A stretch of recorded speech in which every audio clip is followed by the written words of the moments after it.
Welcome back to Access Granted, a podcast powered by Ablr. I'm your host, Mike Iannelli. Today, I am so excited to introduce you to an extraordinary individual and dear friend. Chris Hendricks is a gifted musician, songwriter, and disability inclusion advocate who travels worldwide performing and giving inspirational keynotes. Throughout this conversation, you'll quickly realize how remarkable Chris is and why I wanted to have him on Access Granted to share his story. Let's jump right in. So here's the reality. I want to talk about some hard stuff. Okay. Because here's the thing. We talk, this is our 6th podcast, I think. Okay. And we have 2 of each. So it's been like we talk about accessibility.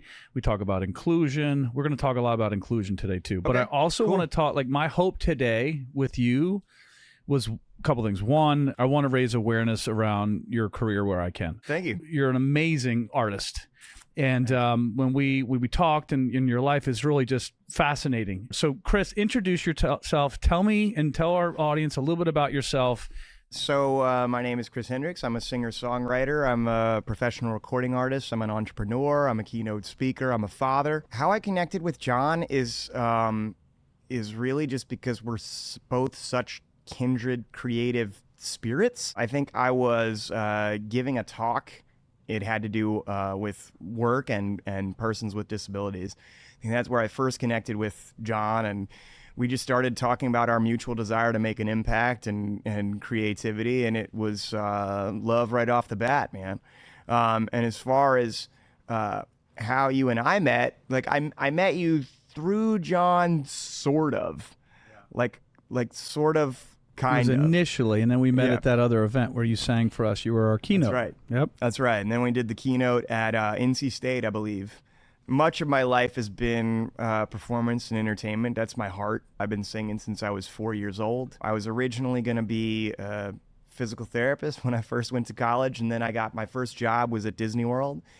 And you were going to be a physical therapist. I was. So did you know that I was in physical therapy school? Whoa, no, I did not. Yeah. The reason why I really chose to pursue music is because I guess I had what you would call a friend-ervention. A bunch of my friends in Orlando kind of surrounded me a couple nights before I was to leave and go back to North Carolina. And they said, man, you really got to give this music thing a shot. And so I was like, they convinced me. And so when I got home, I went into my mother's bedroom at like 1 or 2 o'clock in the morning, which is a terrible idea, by the way. If you want to give your parents really heavy news, waking them up at 2 a.m. is not a good move. And as I walked in and I was like, so I know I was going to be a physical therapist and actually make money, but I decided to hold a guitar and strum and go la la la for the rest of my life. What do you think? And your dad, wait, correct me if I'm wrong, wasn't your dad a musician too? So my dad was a musician. So my dad was a musician, and he's brilliant. He's a country singer. My mom saw the direction I was going, and she was terrified for me. She was like, well, you're a grown man. I can't stop you from doing this, but I don't think it's a good idea.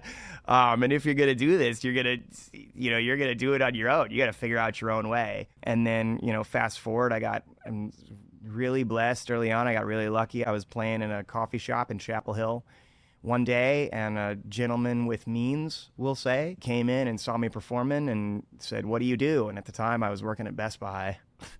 And I was like, I work at Best Buy. And he said, not anymore, you're not. And he took me under his wing, and all of a sudden I went to Nashville and New York and Los Angeles, and performing became my life for years and years, until about 5, almost 6 years ago now, where I became a dad. And the moment I became a dad, I hit pause on music and speaking, because I was doing both pretty regularly.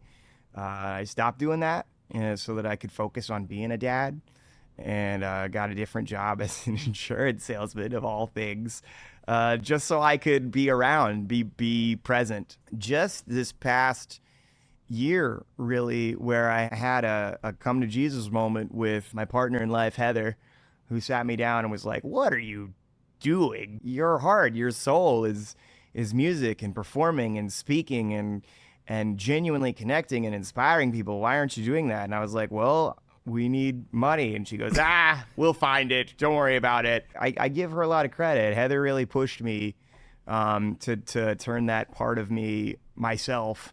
My partner's name is Heather as well. On again. Boom. It's two, bro. Ain't they beautiful? And I can sing. No, I can't sing. I'm just kidding. When was the first time as a child that you knew or recognized that you were different than other children? I would say 4 years old. And I had an interesting experience that could go both ways. Actually, I'll tell you about two. So the first thing I realized is that people gravitated towards me in an empathetic way on the playground. So everybody was always trying to help me, whether I needed help or not. Oh my gosh, can I be with you? Can I pick this up for you? Can I carry your bag? It's like, and I was like, well, this is like the greatest thing on earth, right? But then the other side of that is, I had some early doctor's appointments with this, and I'm blessed to have some incredible doctors. I went to Duke and UNC, both of them. But I had this guy who just this one moment really stands out to me. I call him the Angry Santa Claus. And I call him the Angry Santa Claus because he looked like Santa Claus, except for he was super, super depressed at existing for some reason. I didn't understand that because I thought an oxymoron Santa Claus was supposed to be happy. Anyway, we get to the hospital, right? Or the doctor, and he sits me down and he talks to me about what it means to have a disability and what the strings that are attached to that. How old were you then? In life. I want to say 5. Okay. The gentleman said, so there's 3 things you got to keep in mind. So you have this diagnosis. It's called cerebral palsy. Specifically, you have a diagnosis, a subcategory of cerebral palsy called spastic diplegia. It means your muscles are really, really tight. It means it's going to take 5 to 10 times more energy to do basic physical activities. You're going to get tired really, really quick. And also, it might mean you have a really hard time making friends and connecting with people because you're gonna stand out. And he saw this as a problem. My mother, I can't remember if I'm sure she was in the room at the time. I don't even know if she remembers this particular moment. But a couple years later, my mom did a beautiful thing for me. She surprised me, woke me up in the middle of the night, in the middle of a school year.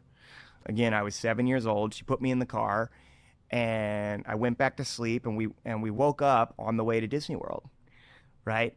And Disney does things different now, but specifically persons with conditions, persons with disabilities. I got to Disney World, man, and we ran the gamut. I rode the rides as often as I wanted to. There were no lines. I could pick where I wanted to sit. I could pick strangers out of the crowd and say, want to be my friend? Because you don't have to wait in line. And they were like, oh my God, please come. We've got to hang out with him, right? And so you're a celebrity. Right? So by the end of the experience, I remembered what the Angry Santa Claus had said, and I was like, dude, what is your problem? Like, this cerebral palsy thing is fantastic. I get fantastic parking. I have tons of friends. People want to help me all the time. Forget about the energy issues, right? So it just really, really shifted my perspective. And then from that moment on, I just saw disability as a lens of empowerment through which to view my life, and I haven't looked back since. Do you really tie that back to that moment at Disney with your mom? I really, really do. Does she know that? It was, yes. So you come back from Disney, and then you go to school. Now, what kind of school did you go to? Normal public school? I went to public school for elementary school, and then for middle school and high school, I went to private Catholic school. And how was that experience for you? I had extraordinary teachers. I had the perfect group of friends, but not everyone was friendly. Okay. So I had the right friends, but not everyone understood me, and I didn't understand everybody. I didn't understand myself. The point is you don't know who you are. Right. And you struggle. And most kids in that, they struggle with their own internal issues, and then they take those external, and then they hurt other people along the way. Yeah. And so talk to me a little bit about that. How were you treated? How do you feel like your time was? Again, going back to the physical side, not an easy thing to talk about, but I appreciate it because again, physical we see. And how were you made to feel as a person growing up? I disappeared. I felt seen at home and not seen at school. And that turned into, I channeled that, right? So I focused on my studies because I was blind to anything else. That's what I could lean into, right? There's another one of those ADHD things that helped me out. I hyper-focused on that because things external to that was just not my ball game, especially in middle school. There was like a core group of guys who would pick on me all the time, just constantly. One day where it used to be 4 of them, and there was one day where 3 out of 4 of them were not there, and there was one left on the van. And because it was 1 against 1, I was like, I'm ready. I'm gonna one-up you all day. I'm good with my words. I've been performing since I was 4. I will destroy you. And I just laid into this guy, made fun of every little thing about him, did not let him get a word in, and he just humble, put his head down, shook his head. He was just absolutely destroyed. And I was like, when I got home from school that day, I was so excited to tell my dad. I was like, Dad, I finally got my revenge, right? And I told him all about like how I just broke this kid down, and I was like, I finally got him back. And my stepdad, who's one of the smartest people on the planet, was like, it's not a good idea, son. Like I know you think you won, but it's not over, and you're gonna pay for it. And sure enough, the next day, I got it handed to me. They sort of ransacked me in the gym, and they hung me upside down and pink-bellied me until I was smacking your belly? Yeah, red everywhere, and just left me there. And the basketball the manager of our basketball team found me and took me down. No, it was like, it's you totally laughed. Please laugh. Because you laughed. But It's absolutely a Family Matters moment, and I was 100% Steve Urkel. Do you want to hear about the apology? Oh, there was one? Yeah. Oh, yeah. Okay. So this was cool. So it actually happened on 2 separate fronts, and I owe this to my luck in the music business, I think, and my incessant pursuit of it. Mm-hmm. There were 2 shows. One time I played the fair. The State Fair. State Fair. At Dorton Arena or whatever? Not Dorton Arena, but like one of the bigger outdoor stages. Yep. One of the guys who picked on me all the time came up to me and was like, "Hey man, I see how well you're doing, and you're following your dream. I just want to say I'm so proud of you, and I also want to say I'm sorry. I'm sorry for all the crap that I gave you back in the day." And I said, "Oh, don't worry about it, man. Whatever happened to Emily?" Emily was his girlfriend at the time. And he goes, "She's the one that got away." And I was like, "Oh, sweet revenge. You lost."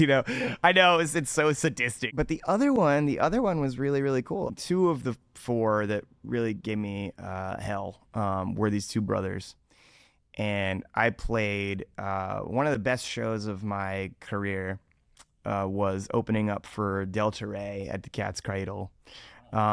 Just absolute packed house, incredible experience. I actually played a very emotional song and like cried in the middle of the song, and I thought that I had ruined the set, but like it hardcore connected me with the audience. The audience got behind me and like rescued me, and it was just a really beautiful moment. And at the end of the experience, I'm like hanging out behind the table signing autographs or whatever, and a girlfriend not of mine, and like she went to high school with me, but like she knew who I was, but we weren't super connected. She came up to the desk and said, "Hey, I just want to let you know, we'll just say 2 of your bullies are here, and they're too shy to come up to you, but they wanted me to tell you that they're proud of you. They're super excited for where you've gone and what you're doing, and they're sorry, and they regret it." How did that make you feel? And was next level. Really? And yeah. And I recognize that a lot of people, 99% of people out there are not going to have that. How does that shape your songwriting? How does that shape because when you sing, like you can feel the way you sing. Oh man, it's everything. So I think that, so obviously I can't speak for all singers and all manner of talent out there, but emotion and vulnerability are absolutely everything. I don't care how much talent you have. I don't care how well you hit a note. I don't care how in sync you are with yourself. If you are not willing to be vulnerable or open with your audience and just be raw and let it out there, then you are doing the world a disservice, man. And so much of my music is connected to my condition because that's my reality. That was my lens. That's how I grew up, right? And it's funny, I learned a super valuable lesson about the nature of creativity and music and vulnerability. I've signed a number of terrible contracts in my career. Let me just say that as a quick side note. So don't, anyone listening who is in this situation. He's not a good agent. No, I'm a terrible agent. Don't sign anything. Do not do it. But the first part of my journey in North Carolina, I got an opportunity to record some songs. And I had written a song based on an extremely painful experience that I did not want anyone to hear about.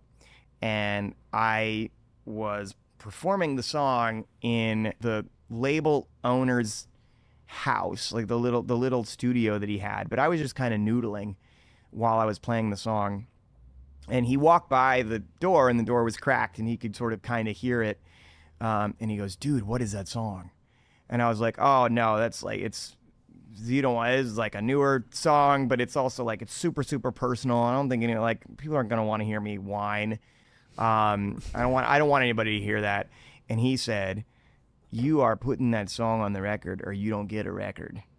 And I was like, "Whoa! Like, what is it about this song?" And that song, I mean, he was right. Like, I wound up not recording the song with him. I wound up recording the song in Nashville, and it launched my career. Like that song and one other song that I did really gave me the opportunities that I had and I have.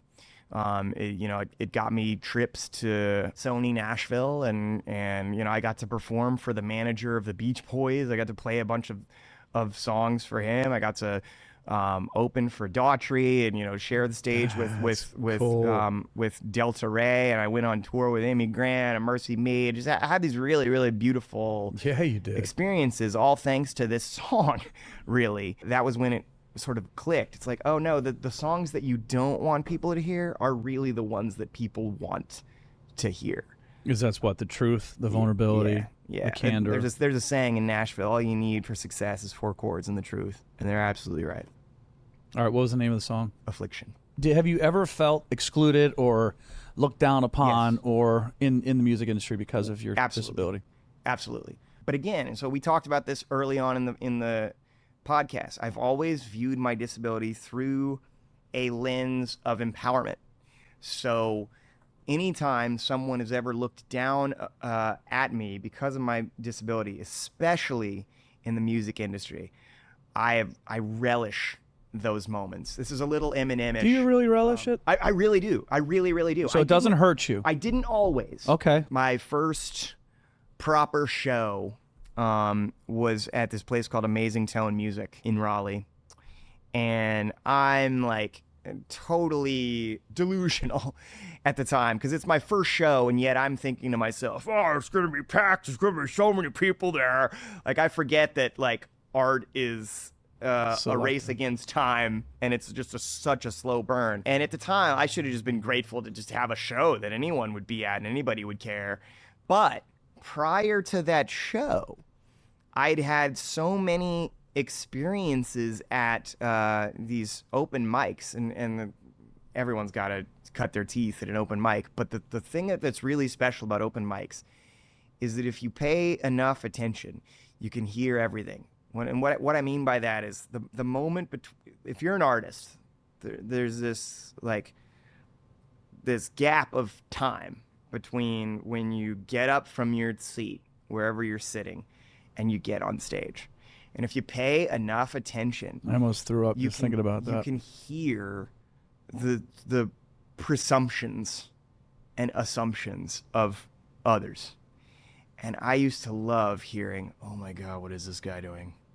What am I about to witness? Oh my God, I have to get up and oh, it's time to go get a cigarette. Time to order another brewski. And I used to smile and be like, See, that I would get. I'm gonna get you, right? And I know that that's like, yeah, that's like some of that is ego. It might even all be ego, but No, I don't agree. Hold on. I think it's confidence in that case. Okay. Because look, I appreciate you're hearing rumbles and whispers, and you can feel the judgments, and you can feel the eyeballs, and you can feel, and that's what we're here to talk about. You feel that, and you probably feel awful. That's why I question you on, like, does it really? Because I remember people telling me, "Oh, you can't do something." I used to say to myself, "Tell me I can't do it, dude. Just tell me I can't, because I will throw it right back in your face." But it didn't mean it didn't hurt. It drove me, and it motivated me to be better.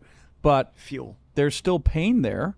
It's still upsetting. Sure. But I think it's confidence, because you are good. Here's the thing. All right, this is the truth. There are better singers, there are better songwriters, there are better connectors with the audience, but I know the lane that I live in.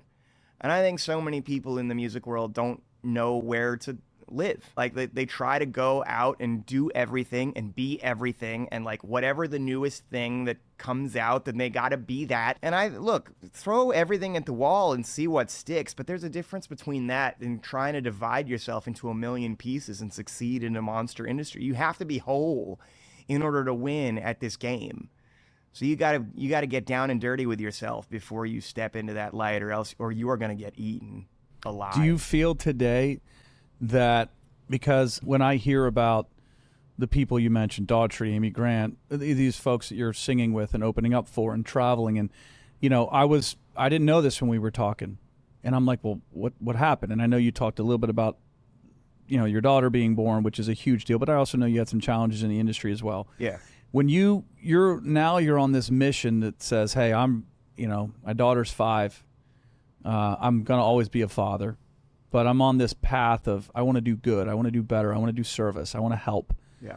So talk about the industry, because I think, again, this is what you do. This is your thing. Do you feel like today it's changing at all? Do you feel like it's a benefit, or do you think it's like, how does that work? Because I would think, man, if I got a guy here, I even told you just jokingly I want to be your agent, but I got a guy here that can sing, I got a guy here that can play instruments, I got a guy here that can write, I got a guy here that's an advocate, I got a guy here that cares, I got to hear that is unapologetic for who he is. What's keeping you from getting to the level that you want to be at? Frankly, people putting their money where their mouth is. So someone's saying, "Hey, I want to be there for you," and they don't show up. Yeah, I want to, I want to do this and that, and and I wish I could help more, but look, I don't hold anything against any of those individuals who mean well, and then their lives get in the way. I mean, I did a previous podcast where somebody on the podcast called me the Rocky Balboa of the music industry, and I really am. I'm the most annoying dude in the ring because I just absolutely refuse to quit. I mean, look, I'm almost 40. Like I'll be open about that. I'm 38 years old. I'm gonna turn 39 in August, and I refuse to put down the guitar, and I refuse to let go of the belief that there is a space for me in this arena. Not just a space, but a platform where I can explode and I can make an impact and I can break through the glass ceiling and I can have a Grammy next to my name. You can call me crazy all day. No one's calling me crazy. I lean into a famous Paul McCartney song, "When I'm 64." Right? Like, no matter what anyone says, no matter where this music takes me, I'm going to be the guy on the street corner when I'm 64 singing, hoping somebody looks up and sees a piece of themselves in me, because that's all I really want to do, is use music as a way to bring humanity together in a very real way. And I think that we're in a super disconnected world right now, and music is the ultimate connection. That's why I focus on doing house concerts and speeches, because it's in person and people have no choice but to expose themselves and interact and connect energetically. And to get back to your question, now is the time. Super, super ripe. Equity and inclusion is the thing. It should have been a thing a long time ago, and people are driven for a more inclusive world. So a lot of people do it the wrong way. That's a whole nother conversation. But I think that people's hearts and minds are aligned for this. And I'm ready when a space opens up and when the right people come forward. I've been doing this for so long that I'm ready to deliver, whatever that is. Don't ever stop doing what you do. Oh man, I can't. You do, and regardless if it turns into whatever it turns into, it feeds your soul and it helps people, and that's something that never stop. As we wrap up today's episode of Access Granted, I encourage you to dive deeper into the world of our guest, Chris Hendricks. His captivating music and insightful keynotes are just a click away at his website, iamchrishendricks.com. Chris's story is a testament to the power of passion, perseverance, and pursuing one's dreams. He's an inspiration, an incredible talent, and absolutely unstoppable.